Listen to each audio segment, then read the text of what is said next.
Jesus de Nazaré que eu sei quem Deus é. Para a gente começar, eu gostaria que você abrisse a sua Bíblia no celular ou fisicamente em 1 Coríntios, capítulo 6. 1 Coríntios, capítulo 6, nós vamos ler novamente os versos que nós lemos no início, porque eu quero que vocês prestem bastante atenção a cada detalhe. Para quem não está inteirado, nós estamos dando sequência a uma série chamada Sodoma e Gomorra, o fogo que não se apaga.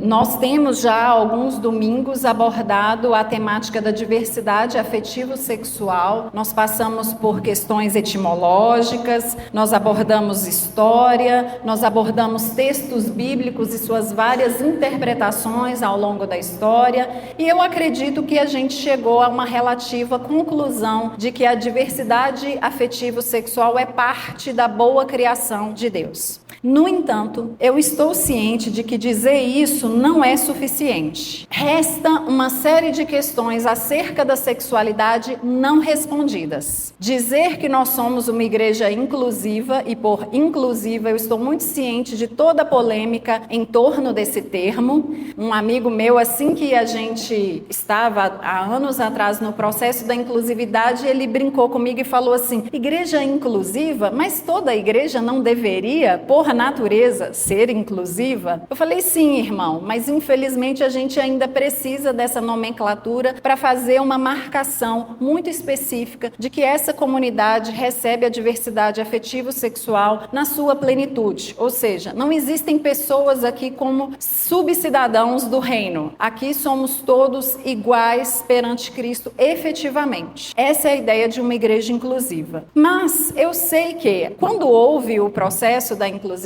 surgiu uma série de outras perguntas com relação à sexualidade. As pessoas nos perguntaram: bom, agora que vocês são uma igreja inclusiva, vocês vão se abrir para novos formatos de conjugalidade? Vocês vão fazer discursos sobre não monogamia? Ou as pessoas nos perguntavam: quais que vão ser os parâmetros de vocês com relação à sexualidade dos solteiros? Vocês vão ter parâmetros mais afrouxados? Vocês são liberais? Que é um termo muito mal utilizado. Todas as vezes que as pessoas fazem menção desse termo, esse termo tem pelo menos dois sentidos: um liberalismo moral e um liberalismo teológico. E as pessoas já traziam esse termo numa confusão imensa. Ou seja, o que eu estou dizendo para vocês é que todo o trabalho que nós fizemos durante esses últimos domingos, ele não pode parar. A nossa conclusão de que a diversidade afetivo-sexual é parte da boa criação de Deus não é suficiente. Fica uma pergunta: ok, e agora? Como nós viveremos? O que nós, heterossexuais e homossexuais, vamos fazer em relação à vivência da nossa sexualidade diante da nossa confissão da fé cristã e diante de um momento cultural muito específico, que não tem sequer, vamos dizer assim, ele tem algumas paridades com o século I, mas ele de maneira alguma é igual. O que quer dizer que nós temos novas perguntas, que o texto bíblico muito possivelmente sequer imaginou com relação à sexualidade. Então fica para nós a pergunta sobre como viver a nossa sexualidade à luz da nossa fé, da nossa confissão de fé. E sendo a sexualidade um elemento constitutivo de nós enquanto seres humanos, ela sempre esteve como uma temática presente na história da igreja. Sempre.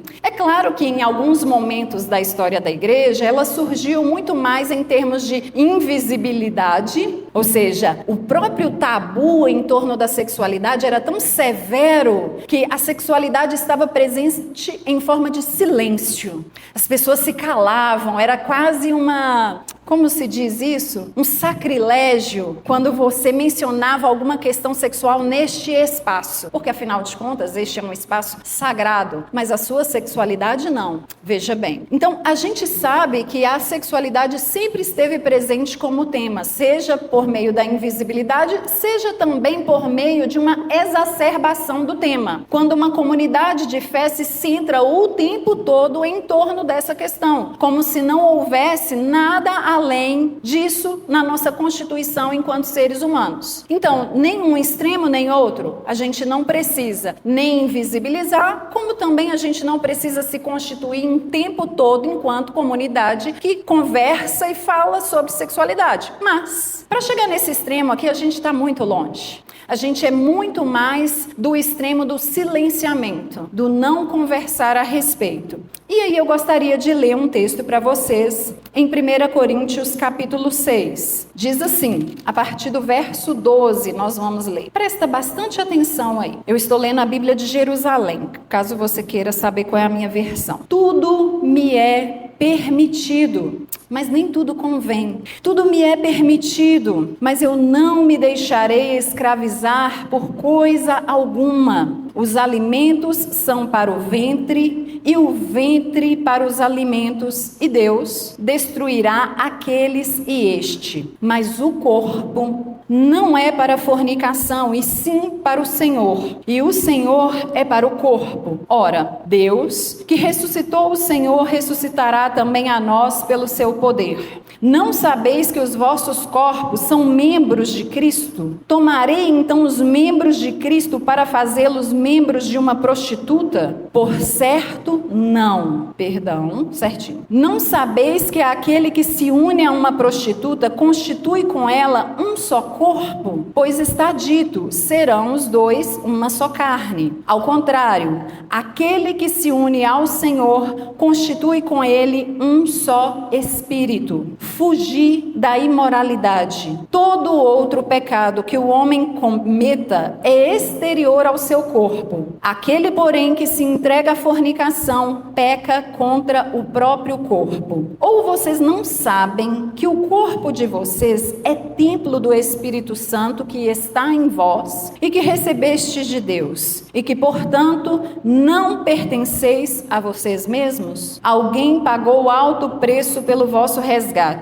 Glorificai, portanto, a Deus no vosso corpo. Bom, esse é um texto lindíssimo, lindíssimo. Como o Pedro comentou no início da nossa celebração, esse texto já foi usado de maneiras nefastas. Mas hoje eu gostaria de convidar vocês a uma reflexão mais detida sobre esse texto, para vocês perceberem que, muito embora ele tenha sido escrito no primeiro século da era cristã, ele segue tendo nortes muito importantes, significativos para a vivência da nossa sexualidade na contemporaneidade. A despeito de todas as características contemporâneas que são muito específicas do nosso momento cultural. Então, esse texto, Paulo, se você ler a carta como um todo, você vai perceber que ele abordou um pouquinho antes, em alguns capítulos anteriores, a questão da imoralidade sexual. Ele já abordou, ele já citou a questão da imoralidade sexual e depois ele inclui a imoralidade sexual entre os pecados que excluem as pessoas do reino de Deus. E aí, eu imagino você, no seu, vamos dizer, imaginário evangélico, ser excluído do reino de Deus é sempre algo escatológico. Você imagina que num futuro você não vai adentrar o reino de Deus. E aí eu te lembro que o reino de Deus já está presente. Então, o que ele está dizendo é que uma pessoa que vive em imoralidade sexual, ela não experimenta hoje, e é claro, isso tem uma dimensão escatológica, ela não experimenta o que é o reino de Deus, que não é comida nem bebida, mas alegria, justiça no Espírito Santo e paz. Então veja bem, ele trabalha a questão da imoralidade e ele a retoma aqui nesse capítulo. Ele vai desenvolver a temática mais ampla da sexualidade através de um exemplo, o da prostituição. Por que ele vai usar justamente o exemplo da prostituição? Porque como carta, como epístola, essa carta tem uma localização. Existia um contexto, existia alguma coisa acontecendo para que ele escrevesse a respeito disso. As cartas são ocasionais. Toda carta, a gente não escreve uma carta aleatoriamente, né? A gente escreve uma carta porque tem alguém vivendo determinada situação e você escreve para aquela situação. Qual era a situação dos irmãos de Corinto? Corinto é uma cidade portuária e como cidade portuária, o que você imagina que era o cenário de Corinto? Gente indo e vindo o tempo todo. Estrangeiros, gente de toda parte lá, circulando em Corinto. O que isso faz, gente? Vocês já viajaram bastante e ficaram bastante tempo fora de casa? É uma solidão terrível, não é verdade? Te dá um desarraigamento emocional muito profundo. Então, o que os irmãos estavam fazendo? Bom, a prostituição vai me ser aqui o escape necessário para a minha fisiologia, porque afinal de contas eu tenho necessidades fisiológicas, vai me ser o escape, tendo em vista que eu estou longe de casa. E o que acontece em Las Vegas, fica em Las Vegas. Então veja bem, Corinto vivia um cenário de profunda, era uma cidade cosmopolita, de profunda diversidade cultural, muitas ideias, muita gente, muita novidade circulando o tempo todo. Então, a partir do exemplo da prostituição, ele vai falar sobre sexualidade. Então, a nossa fala aqui não é sobre prostituição. Prostituição aqui é só uma exemplificação que ele está dando, que ele está utilizando para refletir sobre a temática mais ampla da sexualidade. E vocês percebem que, por incrível que pareça, a prostituição era uma questão controvertida dentro de Corinto. Os irmãos, alguns irmãos, se sentiam livres para ir a prostíbulos, eles se sentiam tranquilos a respeito disso. E a partir de que grandeza, de que categoria eles se sentiam tão livres para acessar prostitutas? A partir do discurso da liberdade cristã. Qualquer semelhança com a situação atual é mera coincidência. Quantas argumentações em todos os lugares que eu circulo e que a gente vai bater um papo, eu vou ouvir alguém alegar por meio da liberdade cristã que ele pode fazer absolutamente qualquer coisa. E é justamente o que está acontecendo nessa carta. Paulo começa usando uma frase que estava circulando naquela comunidade. Tudo me é permitido, tudo me é lícito, me deixa, me solta. Eu posso todas as coisas, porque afinal de contas, foi para a liberdade que Cristo nos libertou. Vocês reconhecem esse argumento? Esse argumento não parece familiar? Me soa assim muito familiar, muito contemporâneo. É inacreditável como que um texto de 20 séculos atrás diz tanto sobre a condição humana hoje. E ele vai dizer, ele vai repetir, ele vai trazer uma fala que possivelmente era um mote, era vamos dizer, algo repetido pelos próprios coríntios. Eles estavam dizendo isso. Tudo me é permitido. E ele logo faz a ressalva. Mas nem tudo convém. E eles talvez diziam, tudo me é permitido. E ele diz, mas eu não vou me deixar dominar por nenhuma dessas coisas. Então veja bem, o que está acontecendo aqui é que muito possivelmente eles estavam fazendo uma interpretação equivocada da própria pregação de Paulo. Paulo, o tempo todo, é um pregador, vamos dizer assim, que fala da liberdade da lei. Ele fala disso em Gálatas vigorosamente. Ele é tão vigoroso que ele chega a dizer que as pessoas que estavam preocupadas com o cumprimento estrito da lei e queriam se circuncidar deviam então... Vocês entenderam? Não vou precisar falar. Obrigada. Adoro metáforas visuais. Então, ele é tão radical quanto ao legalismo que circulava em algumas comunidades que os irmãos aqui de Corinto estão entendendo isso de maneira equivocada. Eles estão pensando, bom, Paulo não falou que foi para a liberdade que Cristo nos libertou? Então, por que não viver essa liberdade indiscriminadamente? Por que não fazer exatamente tudo? Porque tudo me é permitido. Tudo me é lícito. Muito possivelmente, não só uma interpretação equivocada da pregação de Paulo, mas eles tinham também outras correntes na filosofia popular, do helenismo, entre os estoicos, entre os epicureus, que pensavam a mesmíssima coisa. É claro que com algumas ênfases diferentes, mas eles também tinham influência externa. E juntando com a má interpretação da pregação de Paulo, pensavam como está sendo dito aqui, que tudo era permitido.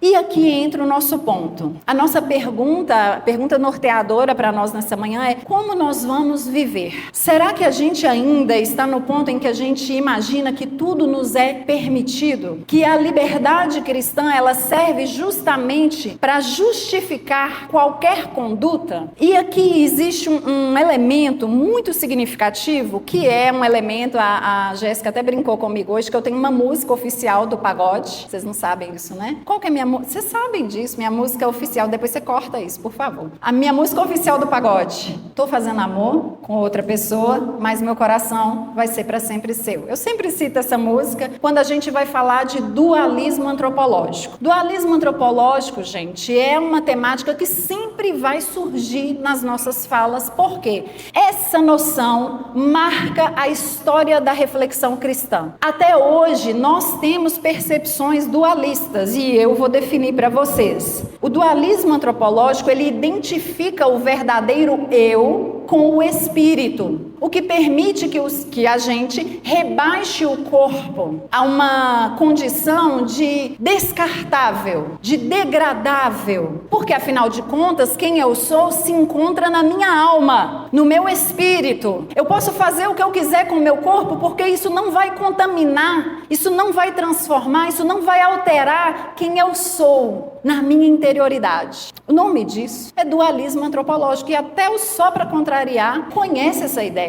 Então eu preciso que você conheça também, que você entenda que essa concepção que torna qualquer parte do ser humano objeto, ela é contrária à noção cristã de totalidade humana. Nós, na nossa inteireza, somos sagrados. Não existe uma parte de nós mais elevada. Não existe uma parte de nós mais sagrada. Eu lamento muito pelo irmão que ficou ofendido quando ele viu uma genitália ali na arte e ele falou: meu Deus, quase citei a Adélia Prado para ele, que grande choque, Jesus tem um par de nádegas. Eu lamento muito que ele não entenda que o corpo é uma parte essencial da nossa espiritualidade. Jesus, afinal de contas, se revela no corpo. Deus se revela no corpo de Jesus de Nazaré. O corpo é o lugar de encontro entre nós e Deus. É pelo corpo, é pela carne de Jesus de Nazaré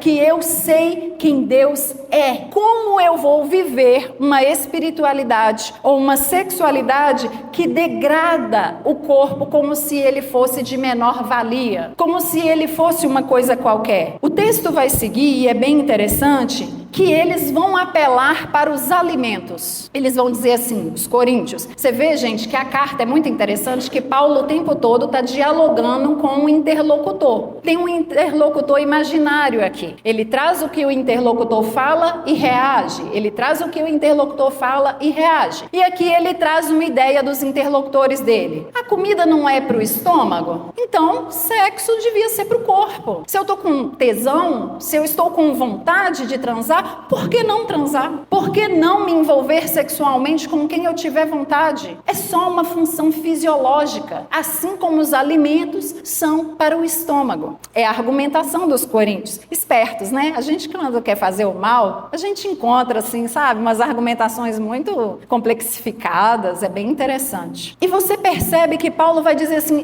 pode parar. Embora o alimento seja para o estômago e Deus vá destruir tanto um quanto o outro, ou seja, eles não são eternos, eu não posso dizer de nenhuma parte da minha vivência que ela não possua dimensão ética. Eu vou contar um caso para vocês que ilustra isso. Há 2 anos, nós estamos em 2025. Em 2023, eu estava no finalzinho do doutorado, eu estava extremamente estressada. Estava tão estressada que num dado dia eu perdi a condição de focar as letras. Eu não conseguia ler. A minha visão ficou embaçada. E alguém falou comigo assim, para que se você não parar, seu corpo vai desligar sozinho. E eu parei? Claro que não. Fui para a biblioteca, pensei, bom, se eu não consigo ler, pelo menos eu consigo ir lá buscar os livros. Eu chegava na biblioteca, eu ficava olhando para os livros assim, eu não conseguia ler os títulos. Aí eu fui até a bibliotecária, falei com ela, falei assim, aqui eu não consigo enxergar nada. Ela, Karen, vai para casa. Eu muito contrariada,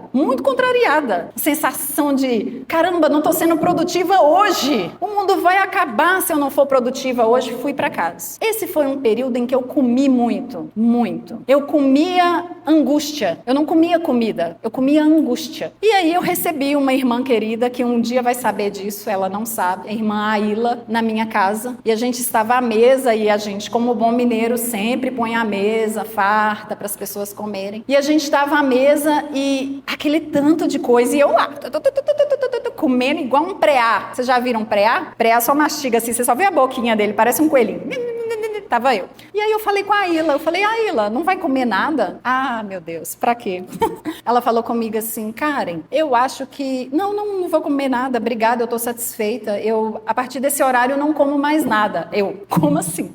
Como assim alguém a partir de um dado horário não come mais nada? Eu tava desenfreada, eu tava muito mal nesse período. E aí ela falou assim, a gente se hiperalimenta, sem perceber. Aí eu parei, ouvi ela naquele momento, fiquei constrangidíssima, muito constrangida, mas fui refletir a respeito. E aí eu pensei comigo, eu falei, gente, eu não quero comer como símbolo do desespero. Eu não quero que o modo como eu como aponte para a falência, para a morte. Eu quero que a maneira como eu como seja dignificante do meu próprio corpo. Ela seja um cuidado comigo mesma. Naquele dia, dali para frente, né, eu comecei um exercício, vocês sabem, porque eu tenho enchido a paciência de todo mundo, toda a minha humildade acabou. Eu fico mostrando meu muque o tempo todo, né? Eu comecei toda uma disciplina de me alimentar melhor, de me exercitar e de cuidar melhor de mim, porque eu pensei, por que eu estou degradando o meu corpo dessa forma? Por que isso que eu estou fazendo não está tendo dimensão ética? Se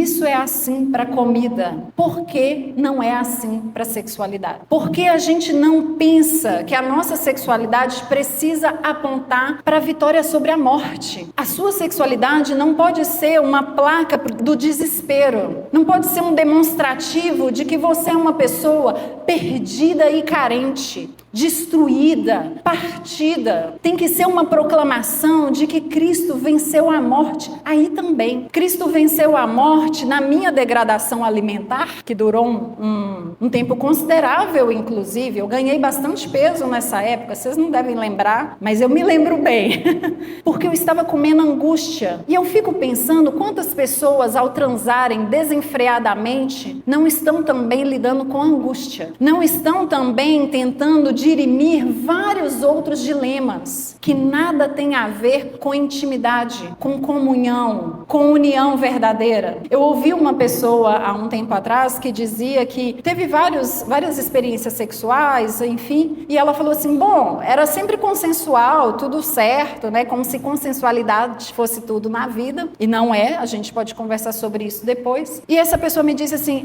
era sempre consensual, era sempre entre adultos, mas era um demonstrativo da imensa falta emocional que eu sentia do meu pai e da minha família. Eu buscava por isso porque eu não tinha nenhum outro vínculo afetivo. Eu não tinha relações significativas. Então eu vivia como um mendigo emocional, como um mendigo o tempo todo dizendo na minha conduta sexual o quanto a morte imperava na minha vida, o quanto a ressurreição não tinha lugar no meu cotidiano. Então quando ele volta para o texto e diz que embora o alimento seja para o corpo e o corpo para o alimento e Deus vai destruir a ambos, ele segue para dizer que, sim, ele concorda em parte com os coríntios no sentido de que existe liberdade.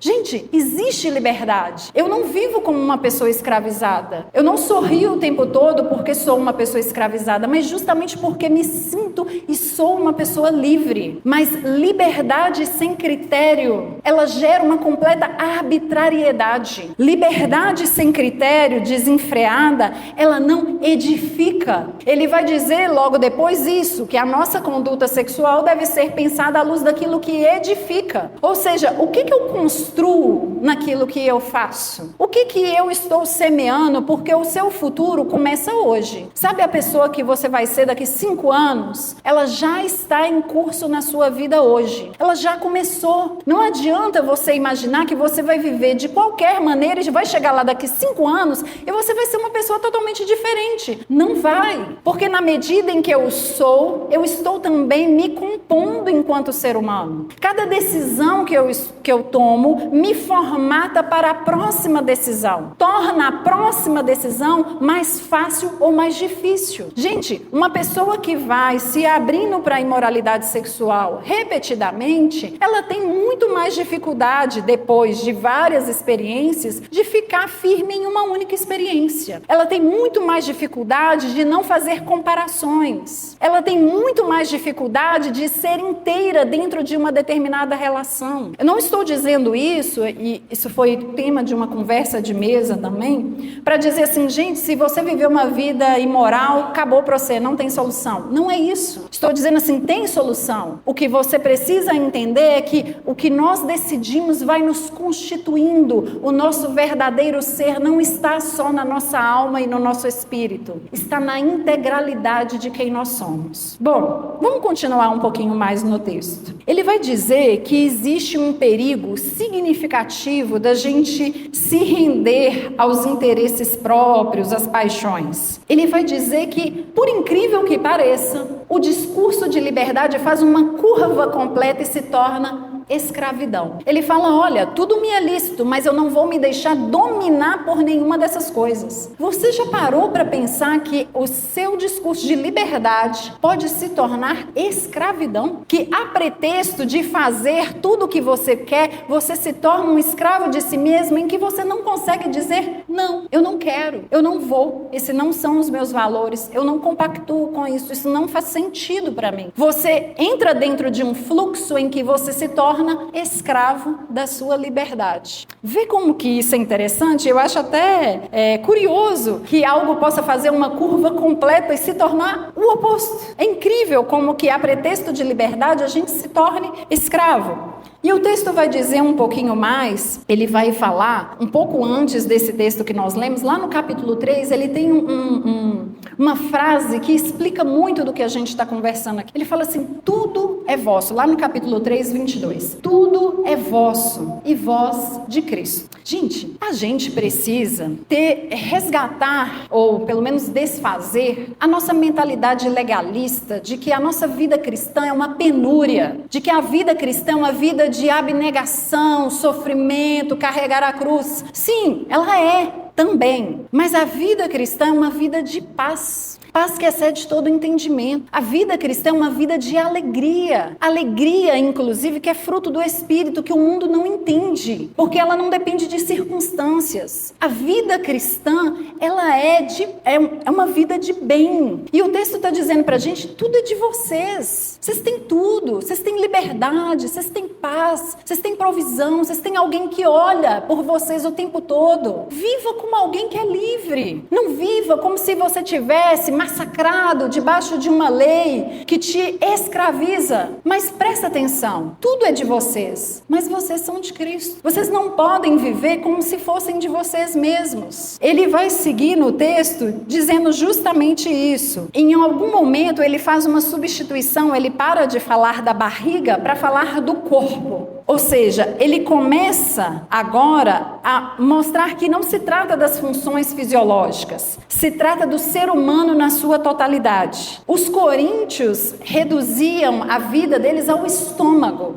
Será que a gente não reduz a nossa vida, a nossa genitália? Será que a gente não perdeu a noção da nossa integralidade e agora vai se partimentando? A sua vida é só isso? Você é um ser humano inteiro, com uma complexidade imensa. Inclusive, essa é uma das constatações mais importantes sobre sexualidade. O que a gente viu de crise sobre a reflexão da sexualidade no cristianismo não se deve só ao legalismo, se deve a uma visão empobrecida do que é a sexualidade. Antes as pessoas achavam, e até hoje, né, elas têm também essa noção, de sexualidade como encaixe de A com B, genitalismo. Isso não é sexualidade apenas. Sexualidade não é isso apenas. É muito mais do que isso. Então, os coríntios reduziam a vida ao estômago e eles queriam fazer a mesma coisa com a genitália. Queriam dizer, olha, a nossa vida são as nossas funções fisiológicas. E ele está dizendo assim, não. A nossa vida não está reduzida a nenhuma parte do nosso ser. E eu acho tão interessante porque ele segue usando uma metáfora que vocês conhecem muito bem, falando do corpo de Cristo, do corpo da comunidade, como um corpo de muitos membros. E então ele remete a um texto de Gênesis 2:24, dizendo, bom, vocês estão aí muito livres para acessar prostitutas, mas vocês sabem que quando vocês se unem a ela, vocês fazem um só corpo com ela, de acordo com Gênesis, ele está fazendo uma menção. Vocês sabem que quem faz isso, para se tornar membro com ela, ele deixa de ser membro do corpo de Cristo? Ele está mostrando a completa incompatibilidade de uma pessoa pessoa que vive em imoralidade sexual e quer também ser parte do corpo de Cristo. Ele está dizendo assim, olha gente, as pessoas vêm como estão, obviamente, mas elas não devem, não podem permanecer como estão. Porque o Evangelho é isso. O Evangelho é essa vitória sobre as várias mortes da nossa vida. Inclusive sobre as mortes que cercam a nossa sexualidade. E, gente, tem muita morte que cerca a nossa sexualidade. Caminhando para o final, tem ainda alguns elementos que eu gostaria de apontar para vocês. Paulo vai chegando à constatação de que a prostituição afeta o corpo e ele vai dizer, bom, qualquer outro pecado que uma pessoa pecar é fora do corpo, mas a imoralidade sexual é um pecado contra o próprio corpo. Evidentemente, gente, existem vários outros pecados que são contra o próprio corpo. Faz parte da argumentação dele que nesse momento está preocupado com a prostituição, ele dar essa ênfase. Mas ele está dizendo assim, esse dualismo que vocês implementam com relação a vocês mesmos está impedindo vocês de se entregarem em plenitude para Cristo. E aí eu gostaria de fazer uma inserção que Paulo não aborda, mas que nós devemos. Porque esse dualismo, essa degradação do corpo, na nossa época, tem outros elementos. Nós não separamos só corpo e espírito. Nós separamos também corpo e emoções. É cada vez mais recorrente para as pessoas que querem se lançar nas aventuras Tinder, que elas ouçam recomendações no sentido de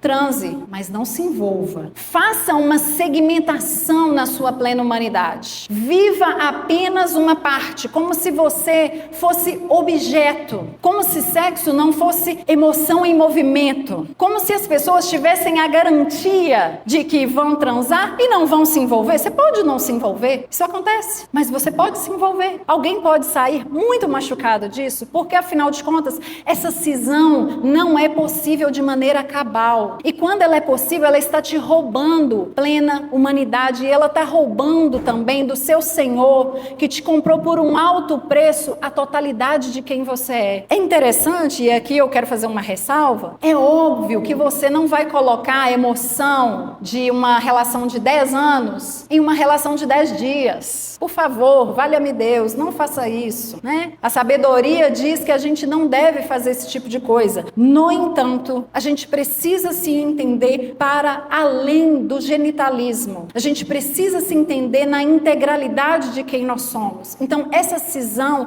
ela não é possível e ela não é boa. Ela rouba algo de você e do seu Senhor. Mas ela não é a única. Tem uma outra segmentação que é muito contemporânea, que é a da personalidade em relação ao corpo. Como a gente está muito acostumado a fazer dualismo antropológico, a separar corpo e espírito, o corpo se torna um objeto. E se tornando um objeto, eu não preciso pensar sobre a história da pessoa que carrega o corpo. Eu não preciso pensar sobre as memórias daquela pessoa. Eu não preciso pensar sobre a história, a família, os dilemas, os traumas. Eu não preciso pensar sobre nada. Eu penso só no corpo. O que são os aplicativos de encontro hoje? Um grande catálogo de corpos. Gente, por favor, me entendam. Não fique constrangido se você está em algum aplicativo. Não é esse meu objetivo, tá? Tô querendo problematizar. Quero chamar vocês a uma maturidade de reflexão. De pensar o que a gente está fazendo. O que é isso? Isso é uma objetificação do outro e da gente mesmo. É tornar o corpo algo degradável, algo descartável, dissociado da história de um indivíduo. E, gente, o corpo é tão legal isso. Vocês já repararam? Se você começar a reparar, o Enéas, por exemplo. O Enéas tem vários trejeitos.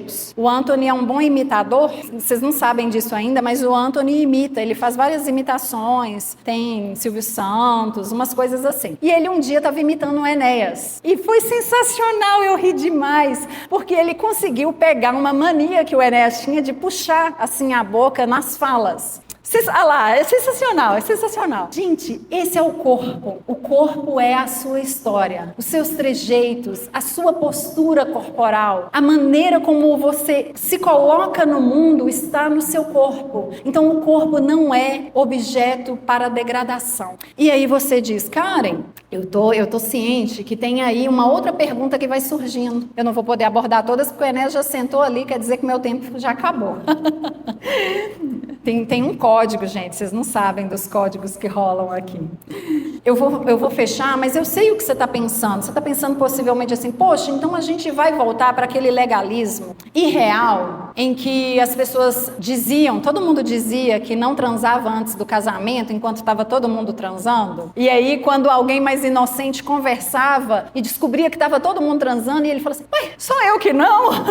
Estou perdido aqui no meio disso, enfim. Será que a gente vai voltar para esse mesmo lugar? Será que a gente precisa voltar para esse mesmo lugar? Será que diante de uma reflexão em que eu estou te dizendo que a sexualidade, ela precisa também ser um manifesto da vitória de Cristo sobre as várias mortes que nos marcam? Será que diante dessa reflexão a gente precisa voltar para o extremo do legalismo? Ou eu posso viver minha sexualidade de uma maneira mais refletida, consciente, madura, inteira? Vocês têm a resposta. Vocês estão me perguntando aí na cabeça de vocês, mas vocês têm a resposta. A gente não pode perder de vista que a sexualidade, em grande medida, ela não é uma busca só pelo prazer. Ela é uma busca por intimidade. Ela é uma busca por comunhão. E comunhão a gente tem com pessoas. Quando a gente reduz pessoas a objetos, você não tem comunhão. Eu não tenho comunhão com essa garrafa. Eu a uso. Quando você reduz pessoas a objetos, você está abdicando de vivenciar aquilo que você quer de verdade, que é intimidade, que é ser conhecido, que é ser recebido na inteireza de quem você é, que é comunhão. Isso não é passível de ser feito com objeto, mas você também não pode seguir se tratando e tratando o outro como objeto. E depois dizendo assim,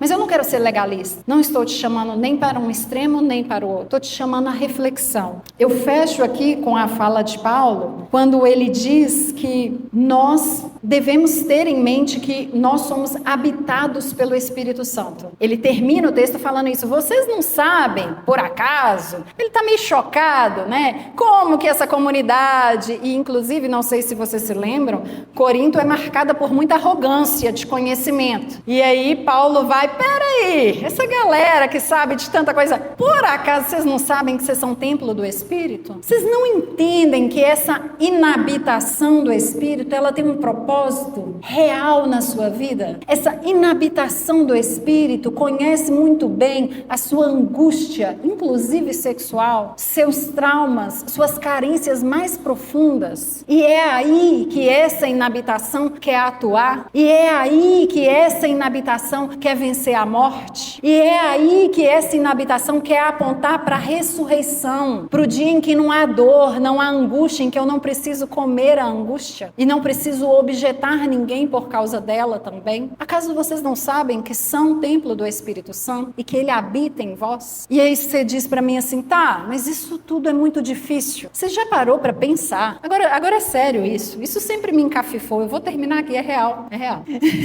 Vocês já pararam para pensar que o mesmo poder que ressuscitou a Jesus dentre os mortos está com você todo dia? Gente, isso é surreal. Eu de vez em quando paro e penso assim, por que eu tenho medo? Por que eu tenho medo? O mesmo poder que ressuscitou um corpo morto me habita. Está disponível para mim, tudo é vosso. E vocês são de Cristo. Então isso responde, e agora? Como que a gente vai viver? A gente vai viver na integralidade de quem nós somos, como pertencentes a Cristo. Amém? Vamos orar? O irmão quer orar? Posso orar? Tá bem.